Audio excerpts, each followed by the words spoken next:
Ser podcast.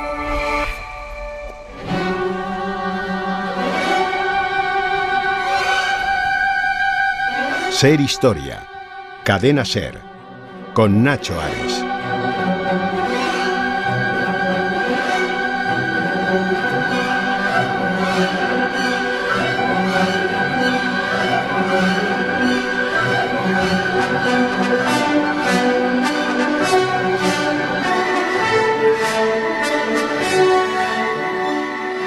Escuchando esta música, muchos pensarán que vamos a hablar de cine, pero no. Vamos a hablar del autor de esta música, La cabalgata de las Valquirias, de Richard Wagner.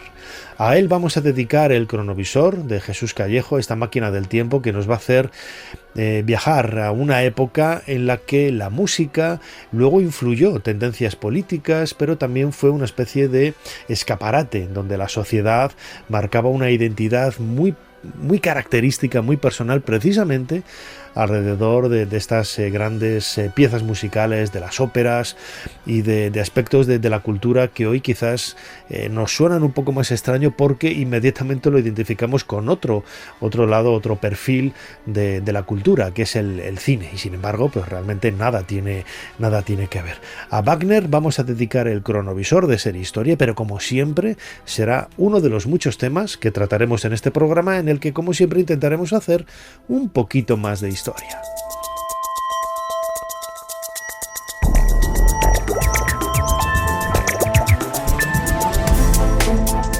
Bienvenidos a Ser Historia. Richard Wagner es música apoteósica, desde luego que sí, que ha inspirado cine y ha inspirado también movimientos políticos.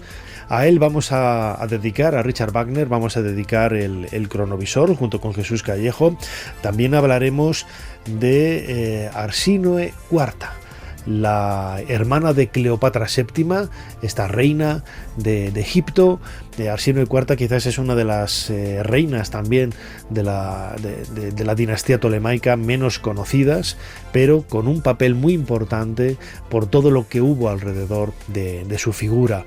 En la sección de Historia de la Ciencia, o la ciencia y la historia, vamos a hablar de cuál es el origen, cuál es la historia de los signos aritméticos, que hoy podemos usar todavía, el signo del más, del menos, de la multiplicación, del dividir.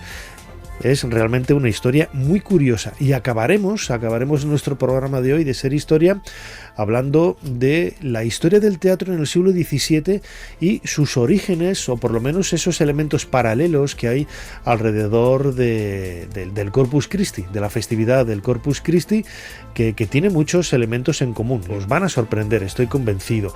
Lo vamos a focalizar en la ciudad de Murcia, pero lo podremos extender a cualquier otro lugar de la península ibérica, de la historia de España, de nuestro país y también del mundo entero. Como siempre, soy Nacho Ares y os doy de nuevo la bienvenida a Ser Historia. Comenzamos.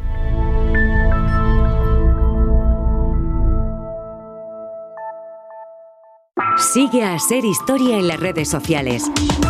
Nos tienes en Twitter, Facebook, YouTube, Instagram y TikTok. @Ser Historia. Y también puedes suscribirte a nuestra newsletter mandándonos un correo a serhistoria@cadenaser.com. Jesús Callejo, una semana más, bienvenido de nuevo a Ser Historia, con fanfarrias y trompetas y todo. Como tiene que ser, aquí, con un buen preludio de Wagner, estos preludios que duran horas, como sus óperas. Así que sí, muy musical va a ser hoy el cronovisor. Hemos comenzado escuchando la introducción de la cabalgata de las Valquirias, y yo he anunciado también que no vamos a hablar de cine ni de ciencia ficción, que se ha utilizado tantísimas veces, ¿no?, como banda sonora, sino que vamos a hablar de Richard, o de Richard, ¿no? Habría que decir en alemán Richard Wagner, este compositor tan extraordinario desde el punto de vista artístico, un poco singular desde el punto de vista humano, vamos a decirlo así. Ahora desbrozaremos algunos de los aspectos de su biografía, pero desde luego que todo un personaje, ¿no? Hombre, todo un personaje, un genio, pero no solo considerado genio por los demás, sino por él mismo, así que su parte egocéntrica la tenía bien asimilada.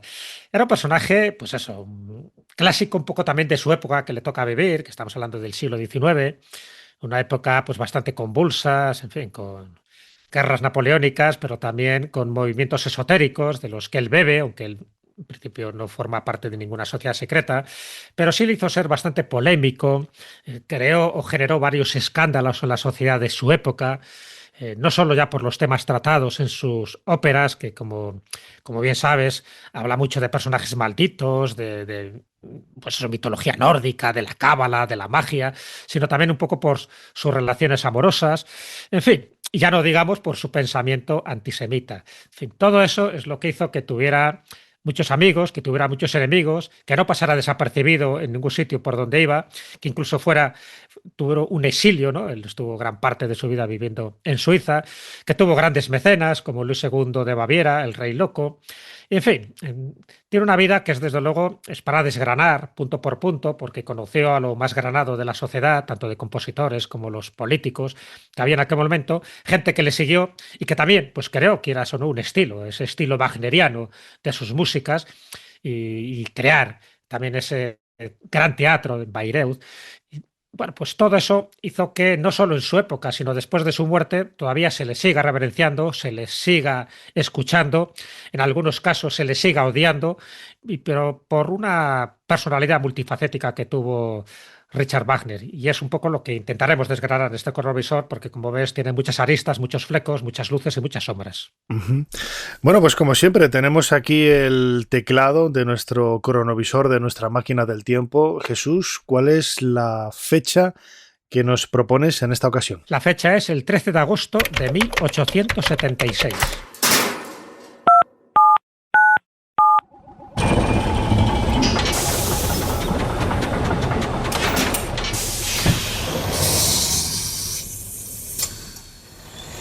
Adelante, pasen. Jesús Callejo les está esperando junto al cronovisor.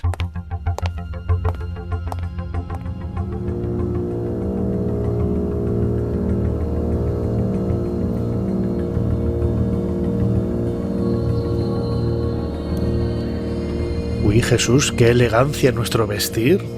Estos trajes tan de época del siglo XIX. Fíjate, tenemos ahí estamos escuchando ya el inicio del Anillo de los Nibelungos. Acaba de comenzar. Vamos a entrar en nuestro palco en silencio y bueno, sí, esto lo conozco, es el inicio del Anillo de los Nibelungos, pero ¿dónde estamos? ¿Qué sucede? ¿Por qué hemos venido a este día? Hombre, es un día muy importante porque es el estreno por vez primera de la tetralogía. Tú lo has dicho bien, es el Anillo de los Nibelungos, en este caso es la primera ópera, estamos escuchando el preludio del Oro del Rin. Nada, solo dura 2 horas y media, o sea que tenemos tiempo aquí para solazarnos. Pero oye, claro, que yo he quedado luego. Espero que hayas venido cenado. Y esta es la ópera que menos dura, porque el Ocaso de los Dioses, que es la que da fin al Anillo de los Nibelungos, solo dura 5 horas. Pero bueno, así es Wagner. Tan generoso, ¿no?, con sus músicas. Bueno, ¿por qué hemos venido este día y en este momento, este 13 de agosto de 1876? Es verdad que son óperas que ya se habían estrenado anteriormente, pero nunca las 4 por completo, y además en su teatro, en el Teatro de Bayreuth, en esta región de Baviera. Y además, mira qué personajes, el teatro lleno, 200 aristócratas germanos y austrohúngaros vestidos con sus mejores galas, y encima con emperadores. Ahí vemos a Pedro II, el emperador de Brasil, vemos a Guillermo I, el emperador de Alemania, como no, Luis de Baviera, su gran mecenas y en fin, el que le paga todas sus deudas. Por supuesto también vemos a Cosima Wagner, su segunda esposa, que por cierto es un poco la que ha organizado todo este tinglao. Que estamos hablando de que han sido más de 2 años de ensayos, porque son 4 óperas, y al final, si sumamos todas, son 15 horas de escucha. Pero también han venido aquí sus mejores amigos, también compositores. Aquí vemos a Franz Liszt, que por cierto es su suegro, vemos a Tchaikovsky, vemos a Anton Bruckner, a este compositor austriaco, vemos a Camilo Saint-Saëns, compositor francés, vemos a Edvard Grieg, el compositor noruego. En fin, como ves, lo más granado. Nadie se ha querido perder este momento, porque era muy ansiado, y sobre todo ver este gran teatro de Bayreuth, que es lo que ansiaba Richard Wagner cuando quiso construirlo un poco a su imagen y semejanza, porque estas son óperas épicas, ¿no? Aunque nuestro querido autor Wagner lo prefiere llamar dramas, ¿no? y claro, todas basadas en esa mitología nórdica, en esa simbología que tiene. Por supuesto, los escenarios son de lo más impresionantes, como ves, y este es el oro del Rin, porque si tienes ganas, mañana vemos y escuchamos la Valquiria, pasado Sigfrido, y terminaremos con el Ocaso de los Dioses, que son las 4 óperas. Pero es que toda la expectación que ha generado es increíble, ¿no? Y de hecho, es importante también reseñarlo, porque él, con esta tetralogía, con estos días en los que vamos a asistir a estos conciertos en Bayreuth, crea una leyenda urbana, porque los vikingos que salen con cascos con cuernos. Y esos que luego se representaran gráficamente se debe o tiene culpa la escenografía de estas óperas de Wagner, ¿no? Ya sabemos que los vikingos no tenían cascos con cuernos. También es verdad que hay que echar un poco la culpa a un pintor anterior, que era Gustav Malmström, que ya ilustró un libro, una saga irlandesa en 1820, era un sueco, y también les ponía cuernos a estos cascos. Entonces, entre los dos la han liado parda, y es lo que ha hecho que la iconografía de los vikingos, entre ellos Vicky el Vikingo, tenga cascos con cuernos. Bueno, lo cuento como anécdota porque yo creo que es bastante significativo. Pero estamos hablando de óperas que han tardado en componer 26 años, y ahora, por fin, las vamos a ver, escuchar, presenciar y degustar en tan solo 4 días. Fíjate, estamos rodeados de un montón de gente gloriosa del mundo de la cultura, de la política, de la música, ¿no? Ahora mencionabas a Camille Saint-Saëns, que lo tenemos ahí cerquita. Algún día dedicaremos un cronovisor a Camille Saint-Saëns y a su viaje a Egipto. Yo hace un par de meses estuve en Radio Clásica con Martín Yade en el programa que tiene por la mañana, y me lió para hacer en directo una dramatización. Estaba hecha en directo, y haciendo uno de los protagonistas de la historia de ese viaje de Camille Saint-Saëns en Egipto, y nos lo pasamos muy bien. Así que haremos un cronovisor de Camille Saint-Saëns, e invitaremos a Martín Yade, compañero de Radio Clásica, a que nos dé su opinión sobre algunos aspectos. Pero vemos todo esto es un poco a conclusión de que al final, Wagner muere en el año 1883, pero que, si es cierto, ahora veremos que sus inicios fueron un poco así de aquella manera. Al final de sus días consigue quizás el éxito que tanto buscó, ¿no?, durante mucho tiempo. Sí, sus inicios, en fin, fueron muy gloriosos, pero bueno, es lo que suele tener este tipo de genios, ¿no? Que tienes que empezar poco a poco y, por supuesto, pues ganándote el prestigio y la reputación, pues eso, con pico y pala, ¿no? Y en este caso, pues componiendo buenas obras, a pesar de que sus primeras óperas no tuvieron el éxito que a él le hubiera gustado. Claro, ten en cuenta que su padre muere cuando él tenía pocos meses, fue criado por un padrastro, y este padrastro, que era pintor, que era actor, Ludwig Geyer, es el que un poco le mete en todo en este mundillo.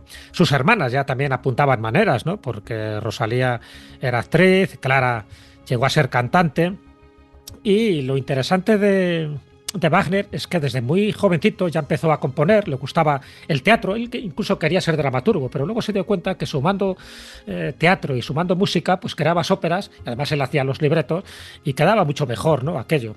Entonces, bueno, empieza a escuchar música de Beethoven, que le obsesiona, que le entusiasma, sobre todo su ópera Fidelio, y a partir de ahí es cuando ya empieza a meterse más de lleno un poco en este mundo de la música, empieza a componer, porque se da cuenta que uniendo teatro, poesía y música es un solo arte, es un arte como muy completo. Así que empieza a trabajar en distintos teatros, está en el teatro de Königsberg, están en Dresde, en Riga, en fin, a la vez que va componiendo, pues va contrayendo deudas, porque en fin, también le gustaba dar sablazos pidiendo dinero a amigos, porque se empieza a dar cuenta de que, oye, que el mundo glamuroso, pues que no le va mal, ¿no? Entonces empieza a comprar ropas ricas, en fin. Cuando va ganando dinero ya con sus óperas, se va dando cuenta de que, bueno, pues que son obras de arte total, que es lo que él quería y que además está gustando a mucha gente. Y él ya empieza ya también a gestionar la escenografía, controla la puesta en escena, empieza a ganar dinero y se va endeudando, pero también se va metiendo en asuntos políticos. Y ahí es donde va consiguiendo pues sus detractores. De hecho, él participa en una revolución, en la revolución de 1848, que él estaba en Dresde en aquel momento, participa en estas protestas políticas junto a revolucionarios de la época. Resultado, pues orden de arresto, huida de Alemania y tuvo que vivir exiliado durante bastante tiempo en Suiza. Fijaos que Richard Wagner nació en 1813, falleció en 1883, pues prácticamente, ¿no? Es todo el siglo XIX, a la sombra de esas guerras napoleónicas que tanta oscuridad dejaron en Europa, con una crisis económica brutal, mortandad, y que en definitiva sería la causa, ¿no?, de que mucha gente huyera de Europa pues hacia Estados Unidos o hacia Inglaterra, ¿no? Y al final pues se generara toda esa revolución industrial, el nacimiento también del movimiento obrero. Es decir, es una época en la que desde el punto de vista sociopolítico pues hay muchos aspectos muy interesantes, ¿no? Si te parece, Jesús Callejo Crononauta, vamos a escuchar un fragmento de un documental de televisión, Los archivos de Wagner, en donde se nos habla de esos inicios, de ese final y de esos inicios de la vida de este extraordinario músico. Vamos con ello. En el invierno de 1883, Richard Wagner y su segunda mujer, Cosima, están en Venecia. La pareja lleva casada 13 años. Mi esposa de todas las almas. Mi indispensable. Cada palabra que pronuncias es mi credo. Tuya siempre. Según cuentan algunos testigos, el 13 de febrero la pareja mantiene una acalorada discusión. Unas horas después, Wagner muere. Richard Wagner, una leyenda de la música, considerado por muchos el compositor más grande de todos los tiempos, un maestro consumado. Sus óperas se representan en un teatro que él había construido especialmente para escenificar sus obras. Ningún otro artista había tenido jamás un patrocinio tan generoso. Wagner creó un mito alrededor de sí mismo. En el siglo XIX, fraguar tu propia leyenda era una de las formas que los artistas tenían para promocionarse. Pero por encima de todo, fueron los esfuerzos de Cosima los que permitieron la creación de un mito tan poderoso. ¿Su imagen de semidios fue una creación de Cosima? ¿Quién era el hombre que estaba detrás del mito? Nacido en Leipzig en 1813, Wagner creció en un entorno humilde. Viajó por Europa en busca de trabajo en compañía de su mujer, Mina. Trabajó de modo ocasional como director de coro, y sus primeras óperas fueron fracasos absolutos. Se trasladaba de un lugar a otro y no permanecía mucho tiempo en un sitio. Sin embargo, fue dejando tras de sí numerosas deudas. Acosado por sus acreedores, falsifica documentos y realiza peligrosos viajes para evitar ser arrestado. Las cartas de Wagner revelan que se consideraba a sí mismo un genio. Tenía su punto de mira en París, la capital de las grandes óperas. Allí esperaba triunfar como compositor. Pero Wagner no es tomado en serio y fracasa.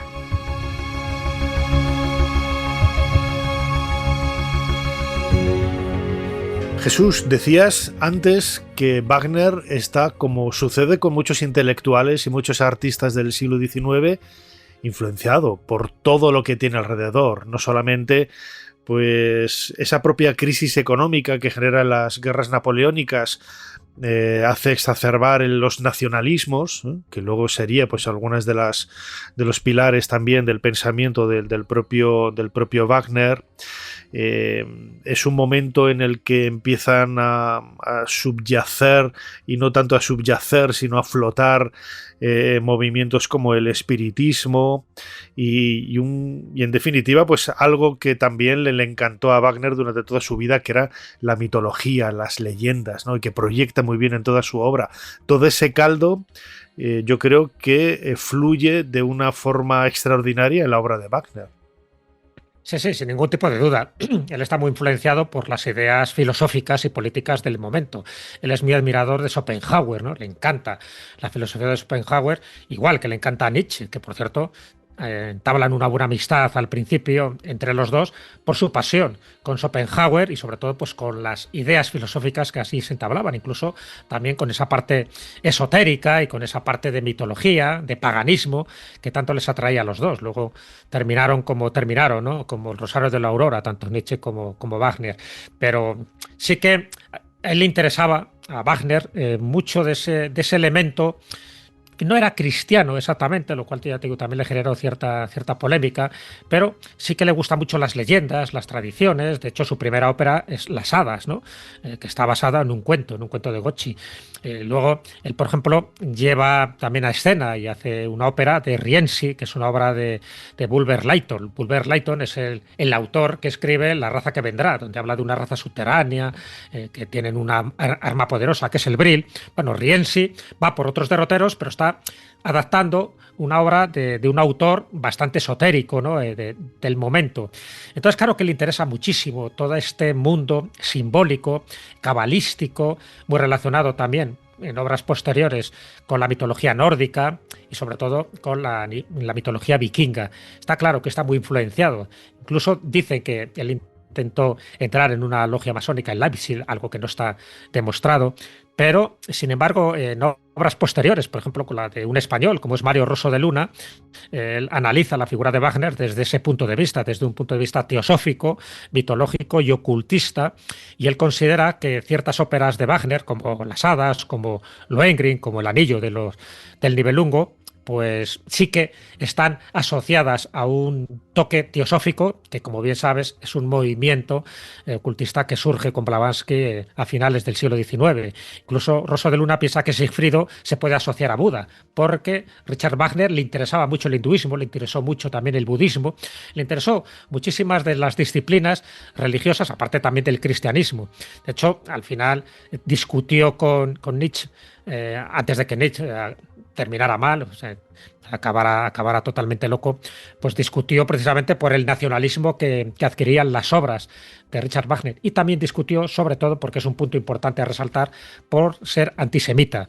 En fin, su panfleto, el panfleto que él escribió, El judaísmo en la música, hizo bastante daño a su figura y a su prestigio, porque ahí negaba que las personas de religión judía tuvieran capacidad de expresarse de manera creativa y artísticamente. Él decía que los judíos tenían una falta de inspiración propia. Entonces, claro, ahí se enfrentó con compositores judíos del momento, como era Meyerbeer o como era Mendelssohn, por ejemplo. Claro, no le hizo ningún favor, pero sin embargo, ese panfleto es el que utilizan posteriormente los nazis, entre ellos Hitler, para hacer propaganda antisemita. Es decir, que esas ideas sí que le sirvieron para tener encontronazos con muchos intelectuales del momento, y porque no entendían muy bien que él, además, siendo auspiciado y apoyado por mecenas judíos, que luego atacara a los judíos de esta manera. No lo entendían bien.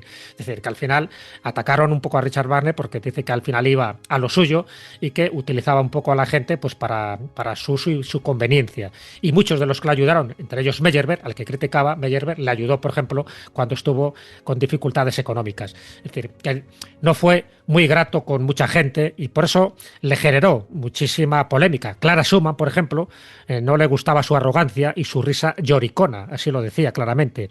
Decía que Wagner era físicamente pequeño, astuto y ególatra, decía otro de sus críticos. O Thomas Mann, por ejemplo, el famoso escritor alemán, decía que era un gnomo lloricón de Sajonia, porque siempre se estaba quejando que no tenía dinero y sin embargo pues gastaba dinero a expuertas en sus lujos y, por cierto, en lencería fina de mujeres, que parece que le gustaba bastante. Tiene varias cartas escritas a modistas.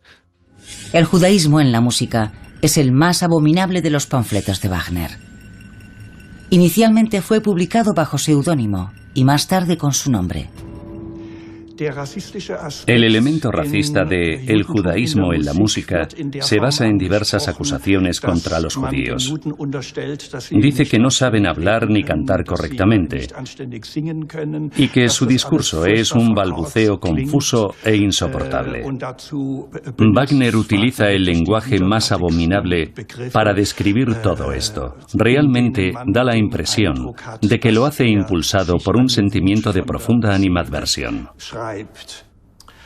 Creo que el antisemitismo, que es un tema especial en sí mismo, está muy relacionado con un entorno en el que se critica el materialismo en el arte. Ya hay comentarios al respecto en el célebre ensayo de Marx sobre la cuestión judía, sobre esa asociación de lo judío con el dinero y el mercantilismo. Wagner estaba rodeado de judíos. Sin ir más lejos, el director de su Parsifal, Hermann Levy, es hijo del gran rabino de Gizeh. Algunos de los benefactores más generosos de Wagner son judíos.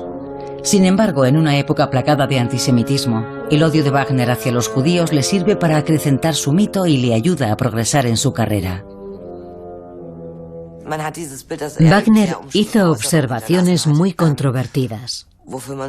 Como familiar, me siento muy avergonzada.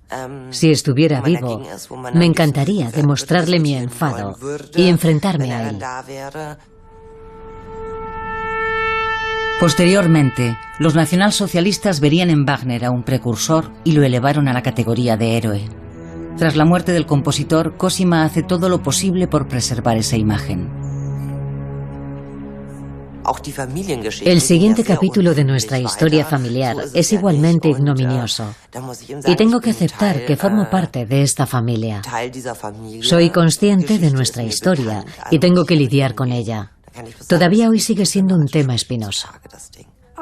Pero en mi opinión, todo eso no debería impedirnos escuchar su música y disfrutar de ella, aunque seamos siempre conscientes de esa contradicción.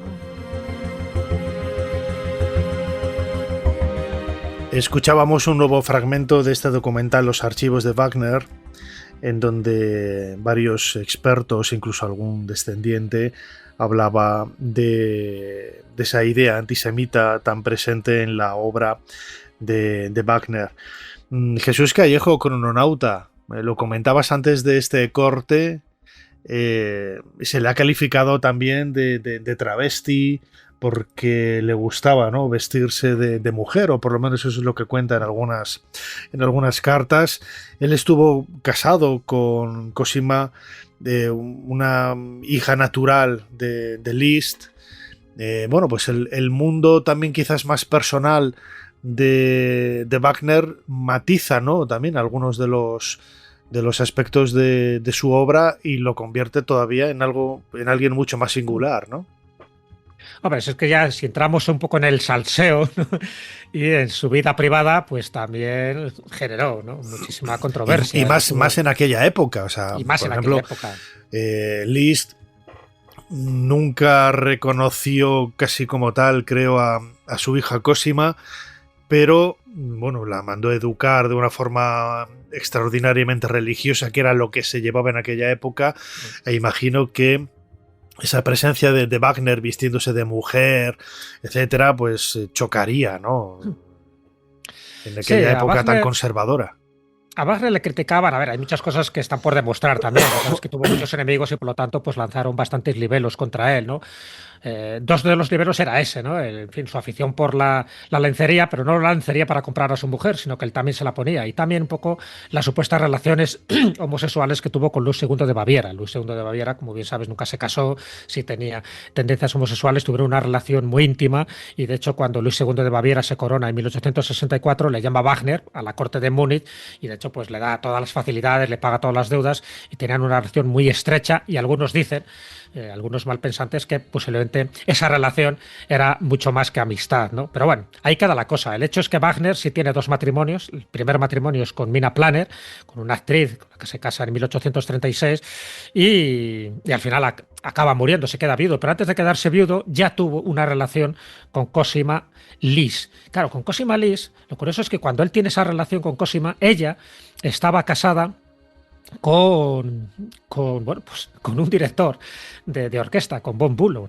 Y entonces hubo un triángulo amoroso ahí curioso donde Von Bülow parece que aceptó ser cornudo a cambio de que pudiera seguir dirigiendo las óperas de Wagner. Entonces una relación ahí curiosa con un escándalo porque al final era como un secreto a voces, todo el mundo sabía de esta relación y al final cuando se queda viudo Wagner es cuando se casa, ¿no? Cuando se casa con Cosima. Van a vivir todos ellos pues a orillas del lago Ginebra, ahí en Suiza, Y fíjate que Wagner en aquella época tenía 24 años más que ella, o sea, que también incluso criticaban un poco toda esta situación. Dice, mira, se casa con una jovencita. Bueno, en fin, las críticas incluso las hay ahora también, imagínate antes, ¿no? Bueno, ella ya tenía hijos, pero también fruto de este matrimonio con Cosima tienen a 3 hijos más, ¿no? Y mira qué nombres les ponen. Isolda, Eva y Sigfrido. Claro, no podía ser menos. Incluso el perro que tiene Wagner le llama Tristán. Así que... Pero bueno, los hijos que tuvo con Hans von Bülow, que eran 2 hijos, pues también los llevaba, ¿no? Cosima consigo, con lo cual era una familia numerosa. Todo este tipo de cosas, esta especie de salseo, ¿no? Psicalíptico que también estuvo sumido Richard Wagner, generó pues muchísimos cotilleos, en fin, muchísimas críticas, y también pues hablaban de él de todas las maneras posibles. Ya te digo, yo creo que muchas críticas son infundadas, otras posiblemente no las conozcamos del todo, pero todo es fruto de las cartas, de la correspondencia epistolar que él tuvo con muchas personas. Entonces, bueno, como todo eso al final acaba aflorando, pues también podemos conocer este tipo de historias ocultas alrededor de la vida de Richard Wagner.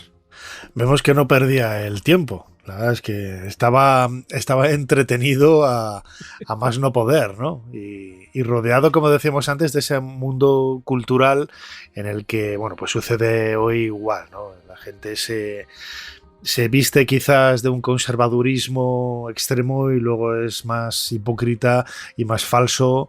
Cada uno hace lo que quiere en su vida privada y ya está, ¿no? Piensa, siente y hace lo que le da la gana, y tampoco ni tenían que hacerlo en aquella época ni tenemos que hacerlo nosotros ahora, ¿no? Pero quizás que todos esos elementos son los que van sumando unos con otros y forman esa biografía tan única de Richard Wagner, que si no hubiera tenido quizás esos pilares en su forma de pensamiento, no hubiera sido tan genial, estoy convencido.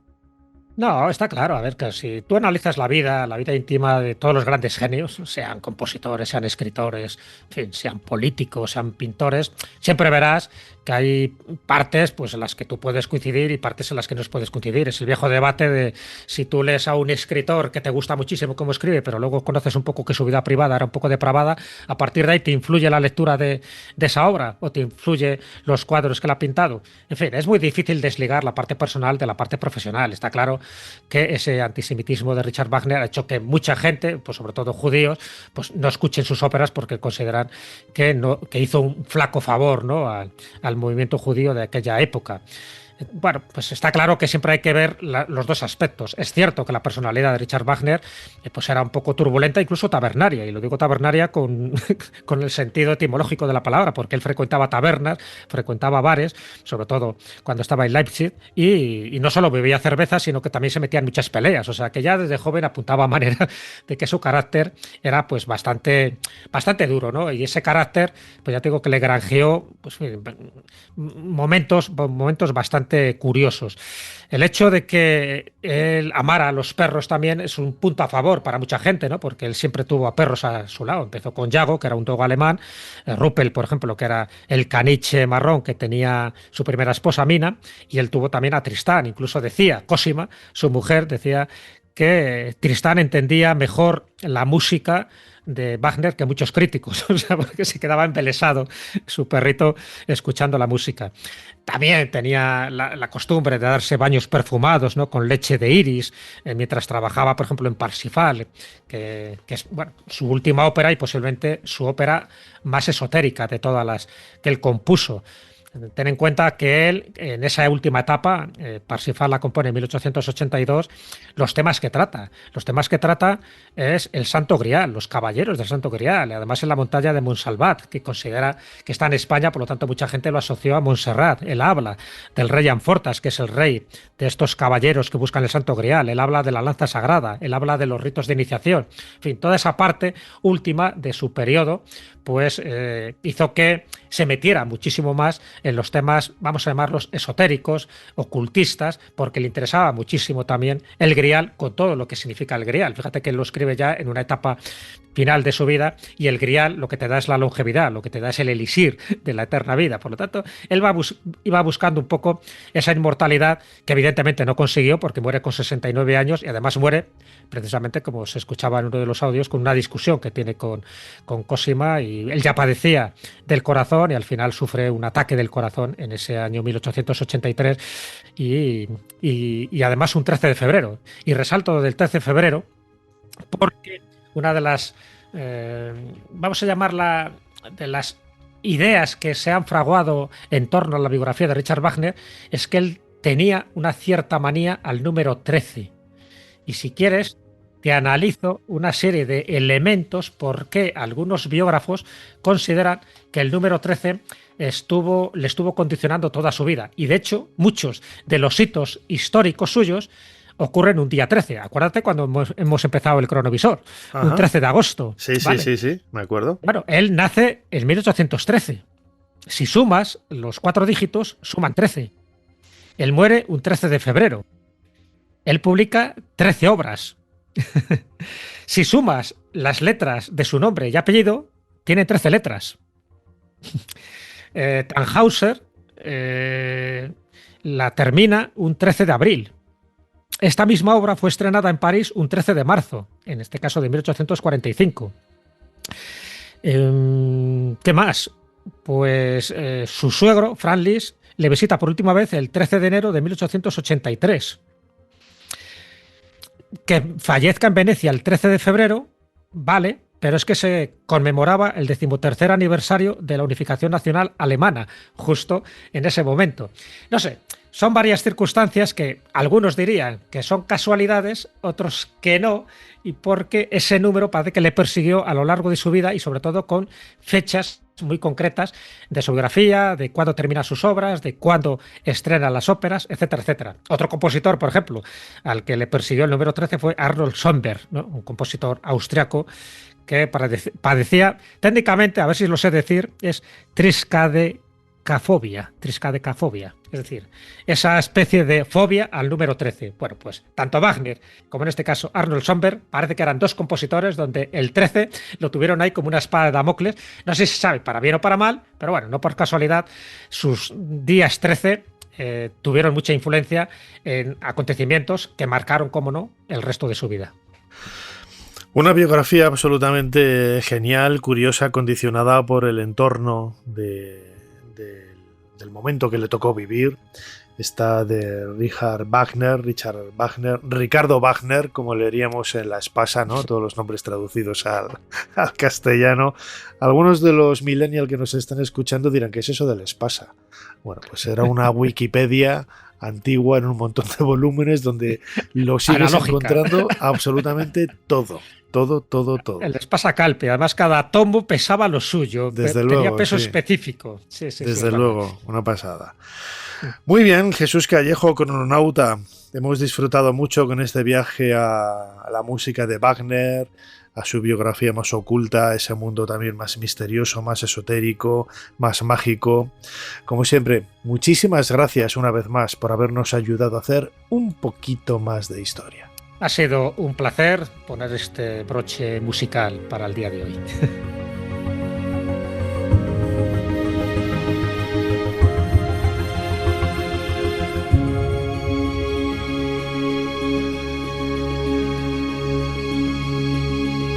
Aumentan los comentarios sobre vos, Ana.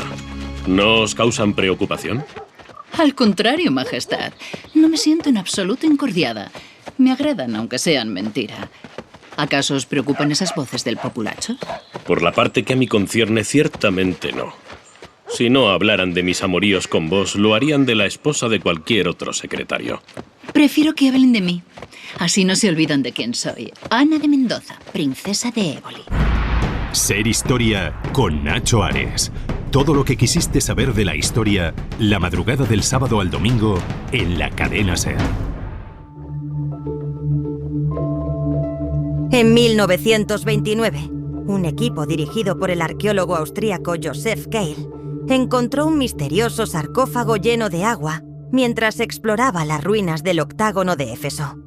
A pesar de la falta de ajuar funerario, lo que sí se encontró dentro del sarcófago fueron los restos de un esqueleto, del cual se retiró el cráneo para ser analizado. En la ciudad de Éfeso fue trágicamente asesinada y supuestamente también enterrada la hermana de los gobernantes Cleopatra y Ptolomeo XIII, conocida como Arsínoe IV. Los restos óseos datan entre el año 36 y el 205 a.C., un periodo que coincide con la fecha de la muerte de Arsínoe, asesinada en el 41 a.C. No obstante, la edad que tenía este individuo al fallecer estaba entre los 11 y los 14 años. Por último, los investigadores se llevaron una gran sorpresa al descubrir mediante los estudios genéticos la presencia del cromosoma Y, distintivo del sexo masculino. Así, la teoría del hallazgo de la famosa hermana de Cleopatra quedaba tristemente descartada.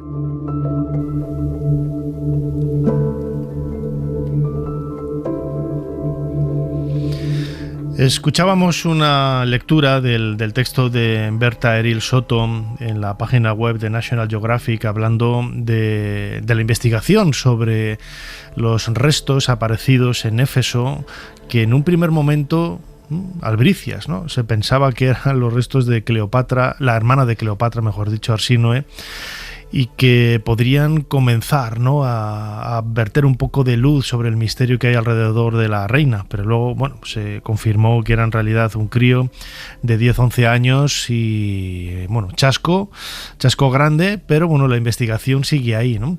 Y sobre todo la búsqueda de Arsínoe, no tanto desde el punto de vista físico de sus restos, sino también de informaciones que nos puedan aportar documentos para reconstruir la biografía de esta mujer tan interesante del siglo I a.C.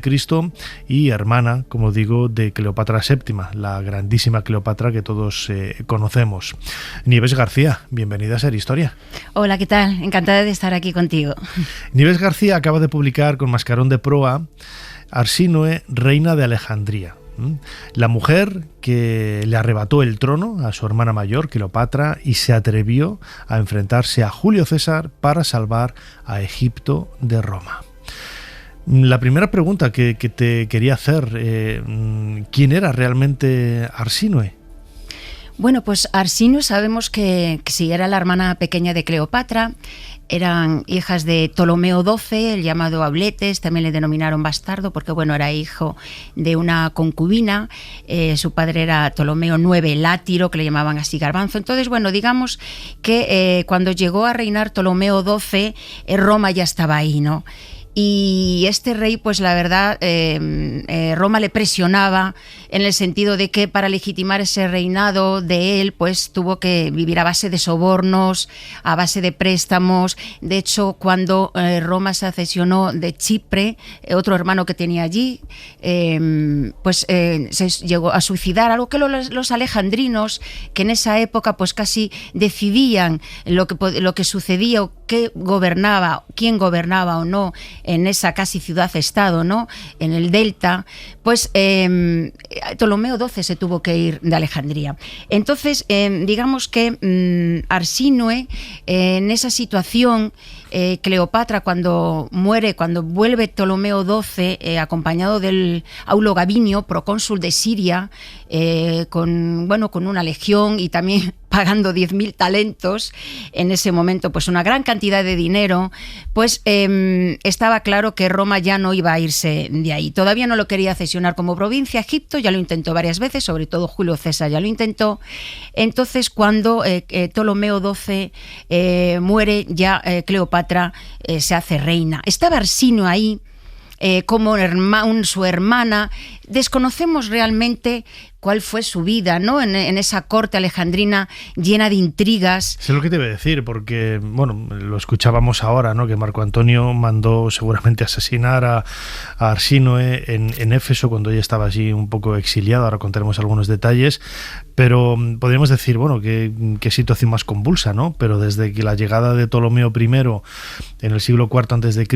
hasta Cleopatra cuando muere en el año 30 a.C., esos casi 3 siglos y pico están llenos precisamente de asesinatos, de intrigas.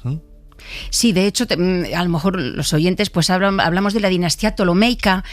Muchos pensaban que Cleopatra era egipcia. Realmente esta dinastía era greco-macedonia, porque Ptolomeo, el primer rey de los Ptolomeos, era el general íntimo de confianza de Alejandro Magno. Cuando Alejandro Magno, en esa conquista del Oriente, pasa por Egipto, funda Alejandría y se hace faraón, ¿no?, en el oasis de Sigua como hijo de Amón. Entonces, cuando fallece Alejandro Magno, muchos de esos generales, de ese personal que tenía él, generales de confianza, se reparten su reino. Ptolomeo se queda como Egipto, primero como sátrapa, luego ya se hace rey faraón, se corona en Memphis, luego en Alejandría, y es muy inteligente de traerse el cuerpo de Alejandro Magno a Memphis y luego lo llevará a Alejandría, ya será con el Ptolomeo II. Entonces es una dinastía que en principio tanto Ptolomeo I como Ptolomeo II hacen de Alejandría y de Egipto, pero sobre todo Alejandría, como la ciudad del Mediterráneo, la ciudad de la cultura, la ciudad de las artes. Con Ptolomeo II se crea esa biblioteca que será el faro, ¿no?, del saber. Luego ya con Ptolomeo XIII se conoce como un rey más belicoso, empiezan a conquistar territorio. Realmente la dinastía ptolomeica, que el término dinastía, no sé si lo sabías, viene de Manetón, ¿no?, que también en esa época de esos primeros Ptolomeos le piden una historia de Egipto en griego, y este sacerdote de Heliópolis pues hace la egiptíaca, que de hecho se ha perdido, se conoce por fragmentos de otros historiadores como Flavio Josefo, etcétera, y es quien divide en dinastías, ¿no?, a base de las listas reales que hay en los templos, y pues hace esa historia de Egipto dividida en dinastías que se ha mantenido, los egiptólogos actualmente lo siguen manteniendo. Este Ptolomeo III consigue ya territorios, y siempre en lucha con otros generales de Alejandro Magno, como por ejemplo como fue Seleuco Nicator, luego Antígono, que se ocupaba la zona de Siria, y mantienen con ellos las llamadas guerras sirias hasta 5, porque hay que saber que al principio se estuvieron casando las princesas ptolomeas, se casaban con reyes de esa zona, y si parecía que funcionaba, realmente generaba más conflictos porque querían tener más territorio. Entonces digamos que hasta Ptolomeo IV parecía que Egipto, en ese sentido, sobre todo Alejandría, era un gran imperio, ¿no?, como ese imperio seleucida. Pero a partir, como dices tú, a partir de Ptolomeo IV, Ptolomeo V, la cosa un poco se desmadra, porque ya se casaban entre ellos, madres con hijos, hijos con hermanas.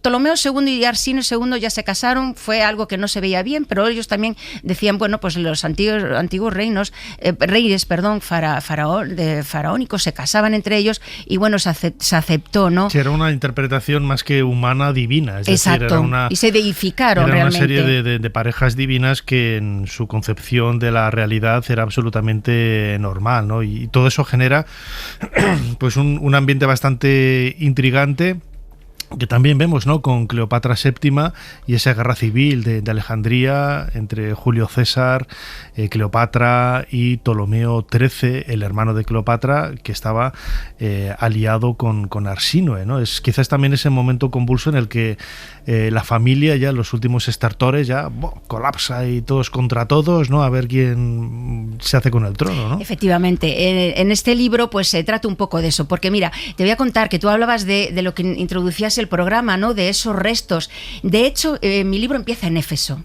Empieza en Éfeso en el año 41 porque Marco Antonio, después de vencer en Filipos a los asesinos de César en el año César en el año 44, la batalla de Filipos ocurre un poco después, en el año 42, pues él ya en ese segundo triunvirato que se ha creado con ya el Cayo Octavio, heredero de Julio César, y con Lépido, pues ese segundo triunvirato, pues Marco Antonio se queda con Oriente, digamos, y empieza a recorrer esa zona de Asia Menor para conseguir fondos. Él quiere continuar conquistar los partos, que era lo que Julio César quería hacer antes de fallecer. Entonces va a Éfeso, ahí se iba a celebrar una procesión, la procesión de Artemisa, una diosa de Asia Menor, muy antiquísima, que debía tener en esa época pues esa diosa madre, esa Cibeles, y esa Artemisa que se llama Artemisa Efesio, si sabes, con esa figura grotesca con los pechos etcétera. Bueno, pues él quiere, como un nuevo Dioniso que se hacía en ver así, Octavio más se identificaba con Apolo, pues participa en esa procesión. Yo me recreo mucho en esa procesión porque es como empecé el libro. Y ahí la verdad me recreo bastante porque está Arsínoe ella ahí, como comentabais, ahí fue desterrada por Julio César. Pero después nos iremos al año 58, que es lo que te comentaba, cuando Ptolomeo XII se tiene que ir de Alejandría porque los alejandrinos lo echan, ¿no? Después de ese suceso de Chipre, que se suicida su hermano. Luego regresa con los gabinios y entonces ahí empieza, como digo, ya empiezan esos conatos de guerra civil. ¿Por qué? Porque cuando Cleopatra está gobernando con su hermano Ptolomeo XIII, que era un niño de apenas 12 años, están los eunucos que realmente siempre tuvieron mucho poder en la corte tolemaica. ¿Qué relación había entre Arsínoe, la protagonista de tu libro, y Cleopatra? Bueno, pues la relación, claro, no se puede saber, yo es como me imagino, ¿no? Una relación en principio cordial, pero fría, porque Cleopatra yo creo que siempre tuvo sus ideas muy claras, estaba siempre acompañada de su padre. De hecho, cuando su padre se va a Roma en el año 58, hay autores, fuentes clásicas que dicen que se fue con él, y entonces Arsínoe realmente también va buscando su posición en esa corte con su hermano pequeño Ptolomeo XIII, de ahí que luego tuvieran esa unión contra tanto Cleopatra como ese poder romano que se quería cesionar de Egipto. Entonces es una relación fría, distante. Cleopatra tenía sus intereses, una mujer formada, inteligente. En el libro así lo hago ver, y Arsínoe estaba viviendo en esa corte intentando sobrevivir también. Entonces cuando reina ya Cleopatra con su hermano, los eunucos tienen ese poder, está Potinos, está también Teodoto de Quíos, que era el tutor de Ptolomeo XIII, ven que Cleopatra realmente también a costa de ellos está teniendo poder. De hecho firmaba decretos sola, en algunos casos se ve que está también Ptolomeo XIII, pero es algo que yo creo que este niño también tenía su criterio, a pesar de ser un joven, ¿no?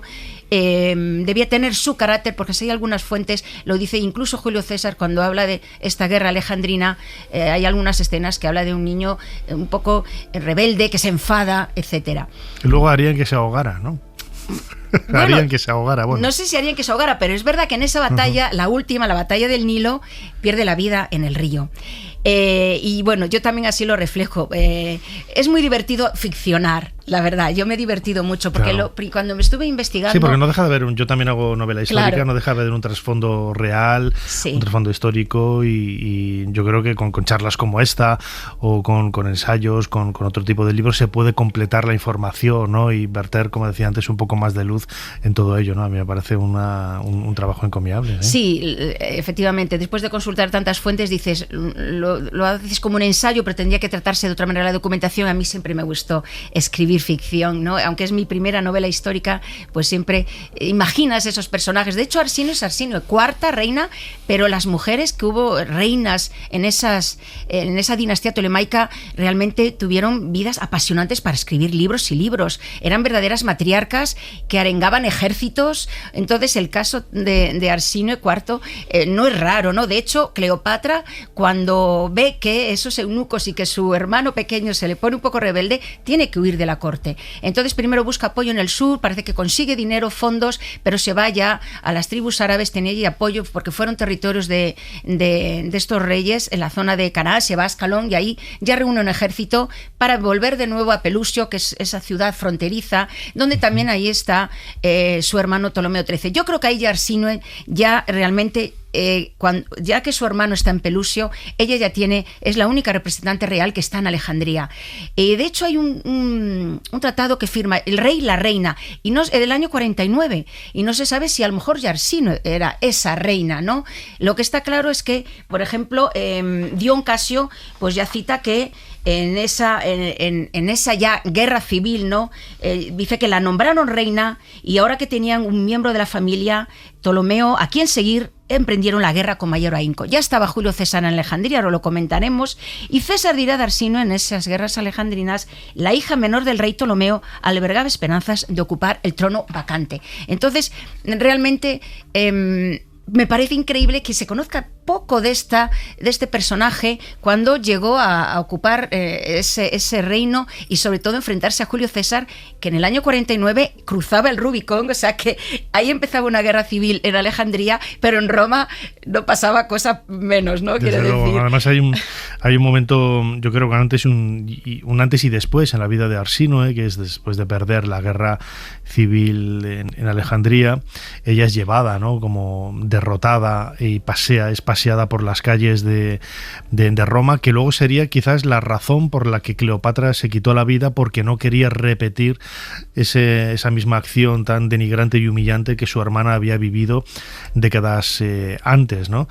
Y al final es exiliada en Éfeso, donde vive apartada, ¿no?, de un poco de todo, sacerdotisa, vinculada también al mundo de la religión, de la realeza, pero en un segundo plano, ¿no? Sí, efectivamente, después de esa guerra alejandrina, que como digo, después de César de vencer en Farsalia a Pompeyo, que también lo recreo en este libro, Pompeyo busca el apoyo de Egipto, pensando que Ptolomeo XII realmente, cuando fue a Roma, estuvo alojado en una villa de Pompeyo, pensaba que su hijo pequeño iba a tener ese apoyo, pero no se imaginaba que ahí tenía una guerra civil bastante complicada. Y bueno, sabemos lo que le pasa a Pompeyo, Julio César va detrás de él, también se entera, se instala en el palacio de los Ptolomeos, no se imaginaba que esa guerra civil, más bien un conflicto dinástico, iba a terminar de esa manera. Él realmente lo pasó mal, porque llevaba pocos soldados allí, en el momento que ya los alejandrinos ven que Julio César realmente no se quiere ir de ahí con las manos vacías, quiere poner en el trono a Cleopatra, según ese testamento de Ptolomeo XII, pues realmente ese conflicto armado en el puerto de Alejandría se extendió bastantes meses, pero bueno, tenemos que recordar que ahí es cuando Cleopatra y Julio César inician esa relación, no solo política, porque Julio César apuesta por pues la que era la reina de Egipto con ese hermano suyo, sino que también una relación sentimental, amorosa. Fruto de ello es un hijo, ¿no? Ptolomeo César XV, Cesarión, como llamaban.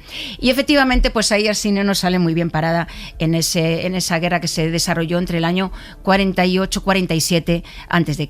Es llevada a Roma como prisionera. Aún pasa un año hasta que se celebran los triunfos, 4 triunfos. O sea que yo en este libro he recreado ¿qué hizo Arsínoe en Roma, ¿no? ¿Dónde fue Arsínoe en Roma? ¿Dónde estuvo alojada, ¿no? Se decía si le iban a llevar a la casa de Servilia, del amante de César. No me pareció. La voy a llevar a otro sitio. No sé si hacer spoiler, pero yo prefiero que la gente averigüe dónde está Arsínoe en Roma. Y efectivamente desfila en uno de esos 4 desfiles. Ahí también el desfile de las Galias, donde desfila Vercingetoris, que luego, bueno, pues es matado, ¿no? Asesinado.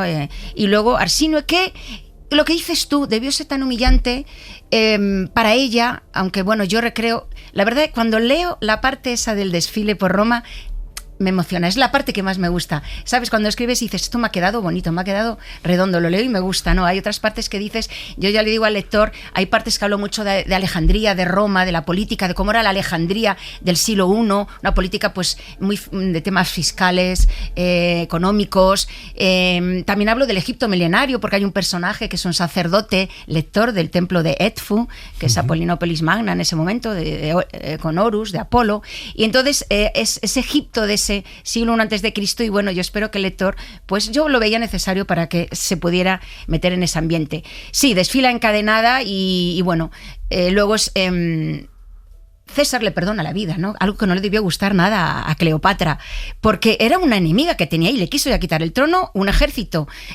luchó contra ella, el ejército que creía que era su ejército. Quien tiene luego retiene, ¿no? Exacto. Y tenía entonces, la posibilidad de volver y no volver a quitárselo. No lo entendió, yo creo que a lo mejor nosotros como historiadores tampoco podemos pensar, pero yo creo que es que César siempre se quería tener guardados ases bajo la manga. Sabemos cómo era el hombre práctico, muy inteligente, muy pragmático, y bueno, y no sé si hubo a lo mejor motivos personales o no para que le perdonara la vida a esta princesa reina, que no se lo puso fácil en esa guerra alejandrina realmente, y se fue a Éfeso, al templo de Artemisa, el bosque de las columnas, como le llamaban, un templo que queda ahora solamente una columna. No sé si has ido allí. Sí, lo conozco. Sí, una de las 7 maravillas del mundo antiguo. Del mundo antiguo. Y bueno, estuvo allí y recreo mucho también esa vida de las sacerdotisas, que realmente eran las que... Era un templo banca, donde los comerciantes dejaban allí su dinero. Éfeso era una ciudad helenística muy rica, muy importante, un puerto del Mediterráneo importante. Y bueno, y tú empezabas con ese sarcófago, ese octágono que encontraron allí, que recrea... Sí, te iba a decir, ¿no? Que nos queda apenas un par de minutos para acabar esta charla. Precisamente el legado que tenemos de Arsínoe se diluye en el tiempo, como sucede con muchos de estos protagonistas contemporáneos de ella, pero intuimos, ¿no?, que al haber fallecido en Éfeso, ya fuera asesinada o no, lo que pasara por Marco Antonio, el cuerpo tiene que estar allí, ¿no? No hay tampoco evidencias de que fuera sacado y llevado a otro sitio, y tiene que estar. Y a ver, Éfeso tampoco es tan grande. Y Éfeso, pues después de que murió Arsínoe, pues ahí Roma, vivían los romanos, y ahí ocurrieron muchos hechos históricos, y tampoco podemos saber si fue reutilizado, si ese sarcófago efectivamente pertenecía a Arsínoe o realmente eran huesos de otra persona. Realmente pero lo que dices tú, yo no descarto que Arsínoe, como personaje importante que fue allí, una reina de Egipto, una princesa Ptolomeo, él estuvo viviendo allí unos cuantos años, 4 o 5 años, con ese el personaje que era, pues el octágono que recrea ese faro de Alejandría, como ese de Egipto.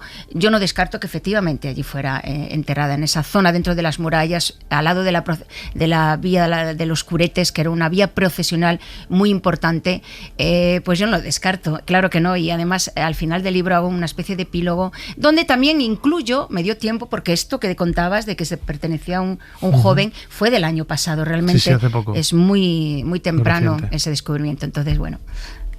La vida de Arsínoe queda muchísimo por decir, y lo podéis descubrir en esta novela, Arsínoe, reina de Alejandría, publicado por Mascarón de Proa, que nos ha estado comentando en los últimos minutos Nieves García Centeno, periodista y compañera y autora, como digo, de este maravilloso trabajo sobre la reina Arsínoe. Nieves, como siempre, muchísimas gracias una vez más por habernos ayudado a hacer un poquito más de historia. Gracias a ti, Nacho Ares, por confiar en mí, por estar aquí con todos vosotros. Un saludo a todos los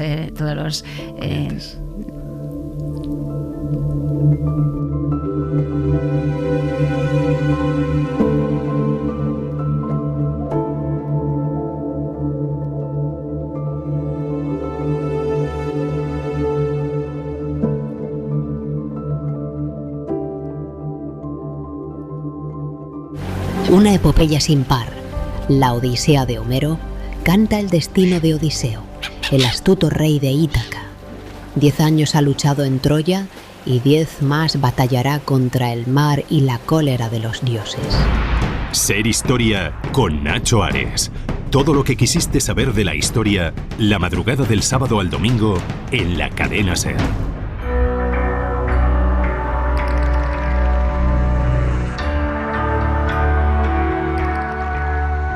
Nos adentramos en los próximos minutos en el mundo de la ciencia, en el mundo de la historia, como hacemos siempre de la mano de nuestro físico de cabecera, Pablo Arias. Una semana más, bienvenido de nuevo a Ser Historia.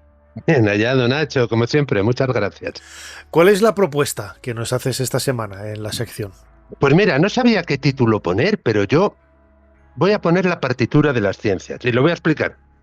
La partitura, normalmente cuando hablamos de partitura nos viene a la cabeza la música y el modo que tenemos de escribir por las diferentes sinfonías o las diferentes obras musicales. Y hay que decir que analizándolo un poco, aunque yo sea profano en la materia, analizándolo un poco, una de las características que cuenta las partituras es que es universal, que lo pueden leer y escribir cualquier persona en cualquier parte del mundo. Y a ver cómo decirlo, y es uniforme, es única, es decir, todos entendemos que es una corchea, que es una semicorchea y demás. Pues bien, pues para la física y las matemáticas hay que decir que esto, el modo que tenemos de escribirlo, son los signos aritméticos. Y que los signos aritméticos, Bueno, como todo en la historia, por eso unimos historia y ciencia, tiene un inicio, tiene un porqué y tiene un desarrollo. Pues vamos a hablar un poquitín de esto en esta sección de hoy. Bueno, no deja de ser... Tienes que comunicarlo, tienes que escribirlo, tienes que decirlo, hablarlo, tiene que tener un lenguaje detrás, ¿no? Correcto. Pues bueno, vamos a empezar. Lo que hemos dicho, la manera que tenemos, en especial los matemáticos y los físicos, pero también, bueno, los ingenieros, los arquitectos, de expresar nuestros planteamientos lógicos, es decir, las matemáticas, es a base de ecuaciones. Ecuaciones que, como decía con las partituras, no están sujetas a ningún idioma y pueden ser leídas por cualquiera en cualquier parte del mundo. Pero esto no ha sido así siempre. Es decir, los signos aritméticos tendemos a que sean lo más simple posibles y lo más... Voy a poner un ejemplo, venga. Nuestras ecuaciones están compuestas de números, de letras y de símbolos aritméticos. Ejemplo, si en la ecuación 2x más y igual a 4, utilizamos números, el 2 y el 4. Utilizamos letras, la X y la Y. Y utilizamos signos, la cruz para sumar, de adición, la rayita horizontal para la subtracción, para restar, y el símbolo igual para decir que ambas partes de la ecuación son equivalentes. Pues bien, pues hoy vamos a hablar del origen de esos signos. Imaginamos que, bueno, no sé si adelantarme a decir que son relativamente antiguos. Sí, dilo, claro. No sé, la verdad es que nunca me lo he propuesto, sorpréndeme. ¿Cuándo nace? Pues mira, los babilonios y...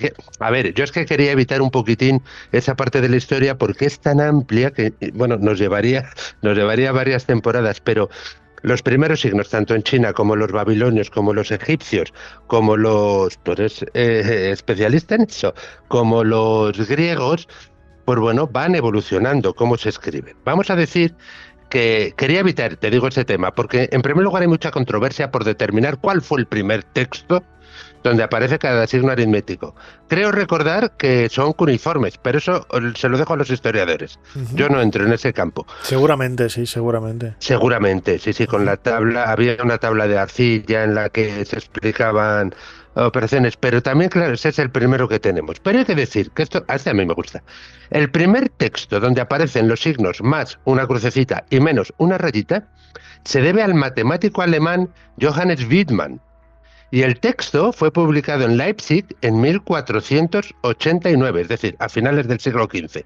Pero la característica es que, contrario a lo que podemos pensar, y pensarán nuestros oyentes, no utiliza los signos más y menos para indicar operaciones aritméticas de suma y resta. Es decir, no utiliza el signo más para decir que 2 más 3 son 5, sino que el texto es una especie de contabilidad donde refleja las cantidades de una mercancía determinada acumulada. Es decir, parecido a reflejar que el aceite, en aceite tiene un barril más, con una crucecita, 2 jarras. O en granos de trigos tiene una fanega menos, con signo, una rayita horizontal, 4 celémines. Los utilizaba para indicar unidades diferentes y así poder reflejarlo en su contabilidad. Era eso. Bueno, nosotros de alguna forma lo seguimos utilizando igual, ¿no? También el símbolo más o la palabra más la puedes utilizar tanto en una ecuación, como decíamos antes, o en un contexto diferente, siempre... Sí, claro, y lo podemos utilizar con objetos. Cuando ponemos 3 dibujos de manzana más 2 peras, sabemos que en la cesta tenemos 3 manzanas y 2 peras. Pero como me interesa el llegar a ver cómo pudimos utilizar esos símbolos como signos aritméticos, que realmente fuera una adición y una sustracción. Y ahora, pues bueno, vamos a por ello. Bueno, antes, la pregunta es, ¿cómo se escribían las matemáticas antes? Pues las matemáticas antes se escribían con puño y letra, con todas las letritas. Es decir, para decir 2 más con crucecita, 2 son 4, se hacía con letras. Bueno, también nos queda ahora, también decimos en nuestro lenguaje 2 y 2 hacen 4. Ajá.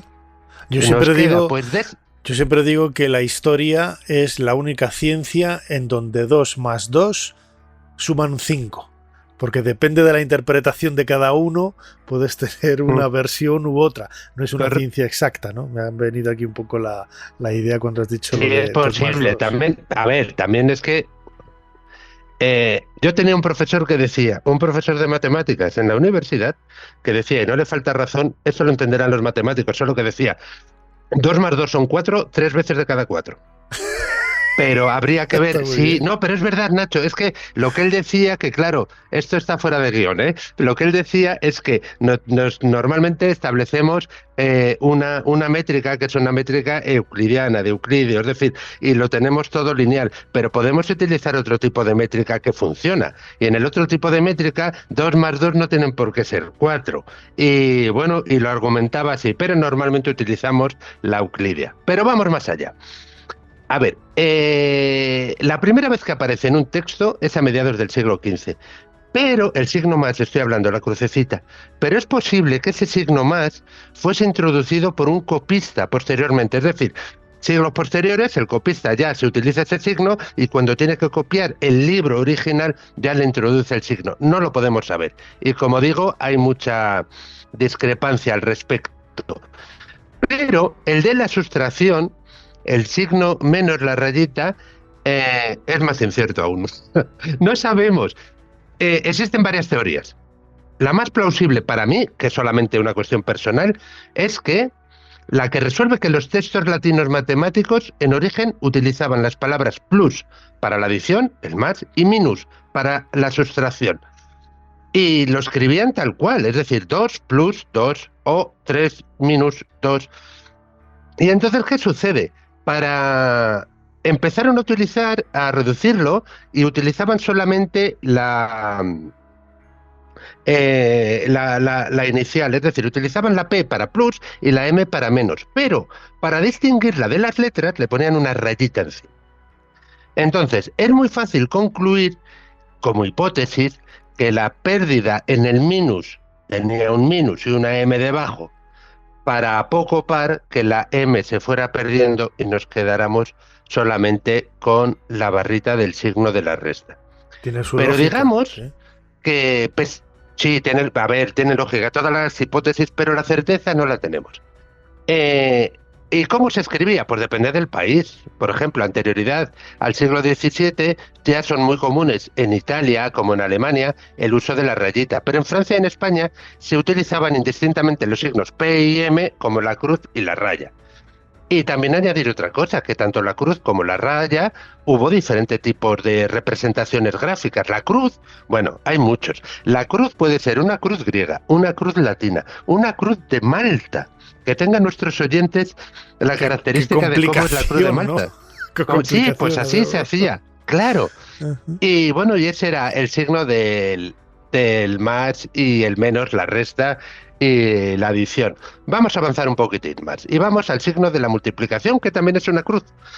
Pero en este caso es una cruz de San Andrés. De San Andrés, sí. Un aspa. Sí. Un aspa, efectivamente, como el blanco de la bandera de Escocia. Pues así es.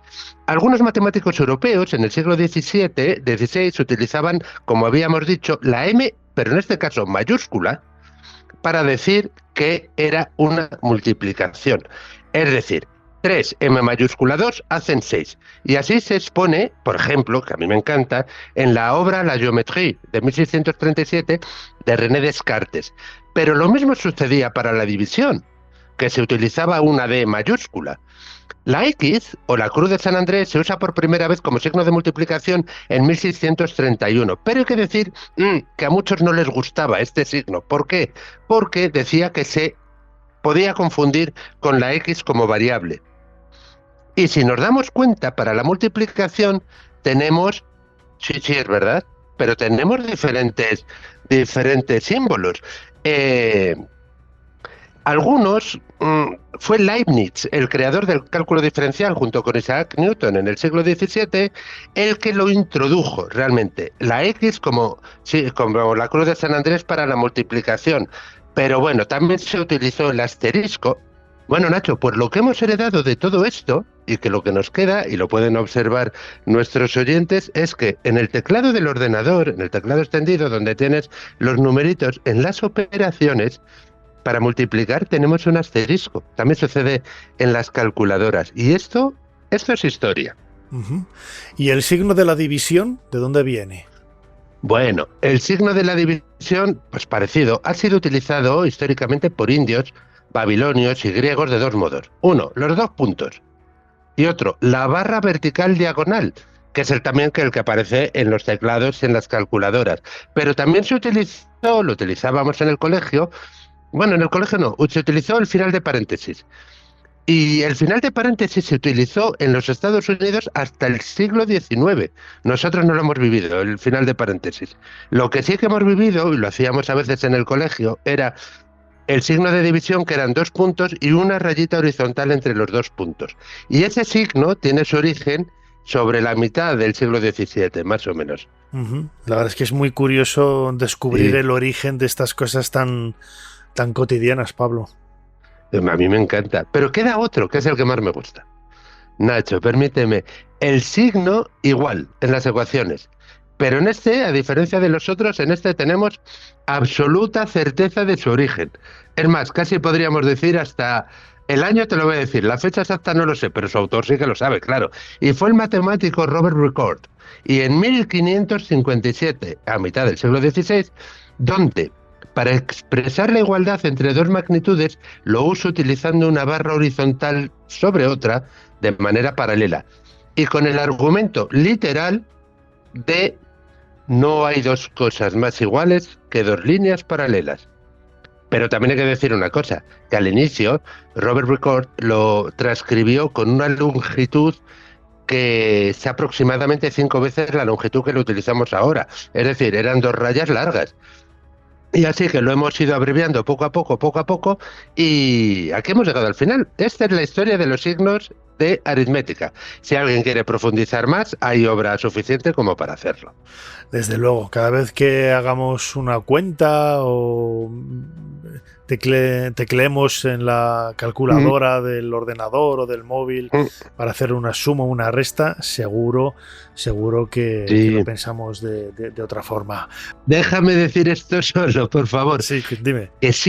Que nos vamos a acordar, porque es la manera que tenemos de escribir las partituras de la matemática, con estos simbolitos. Desde luego que sí. Lo decía Pablo, muchísimas gracias, como siempre, por habernos ayudado a hacer un poquito más de historia. Gracias a ti de nuevo, Nacho, por ayudar a difundir la ciencia, y este capítulo queda dedicado a la memoria de todos los que han contribuido a lo largo de los tiempos en evolucionar la grafía para transmitir conocimientos matemáticos que tanta felicidad nos han dado. Un abrazo grande, Pablo. Hasta otra. Otro para ti, Nacho. Hasta otra. Año 73 a.C. A la sombra del monte Vesubio, lo que comenzó como una fuga de 70 gladiadores se ha convertido en una pesadilla para Roma. El pretor Glabro cree que se encuentran atrapados en la cumbre, esperando a que el hambre haga el trabajo de las legiones. Pero el hambre solo agudiza el ingenio de los que no tienen nada que perder. Ser Historia con Nacho Ares. Todo lo que quisiste saber de la historia, la madrugada del sábado al domingo, en la cadena SER. Monsieur le Président de la République. Alors, qu'en pensez-vous? C'est très beau. Qui en est l'architecte, Monsieur le Président? Monsieur, vous avez remporté le concours de la défense. Qu'avez-vous construit dans votre carrière? Ma maison et 4 églises. Alors allons vite et faisons bien. C'est tout à fait concluant. Mitterrand est mon client. Buen er vurderet til 1,3 milliarder.